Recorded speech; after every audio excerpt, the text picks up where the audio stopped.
شاهین افریدي یو ځل بیا ویرات کوهلی، روهیت شرما او کے ایل راهول ته غټ چیلنج ورکړی دی او شاهین شاه افریدي د ورلد کپ په حواله سره یو غټ بیان جاری کړی دی. پاکستان سره چې کوم بالینګ اٹیک دی، پاکستان سره چې کوم تکړه بالران دي، نو په ورلد کپ کې به داسې تکړه بالران د هیڅ چا سره هم نه وي.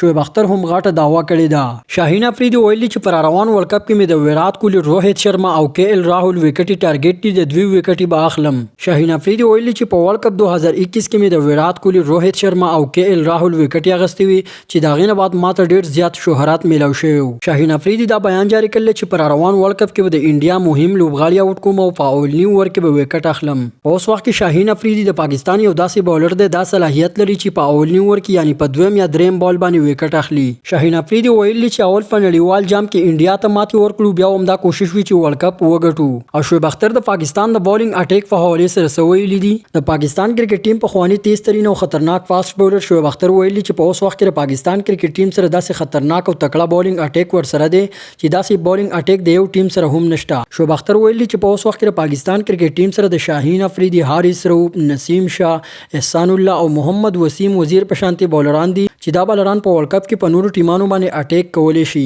شعیب اختر په خپل جاری ویډیو پیغام کې ویلي دي چې د پاکستان کرکټ ټیم چې کوم نوې فاست بولر دی احسان الله، نو دل په ورلد کپ کې موقع ورکول پکار دي ځکه چې احسان الله لاین او لینث هم برابر دی او سپیډ هم ډیر زیات تیز دی.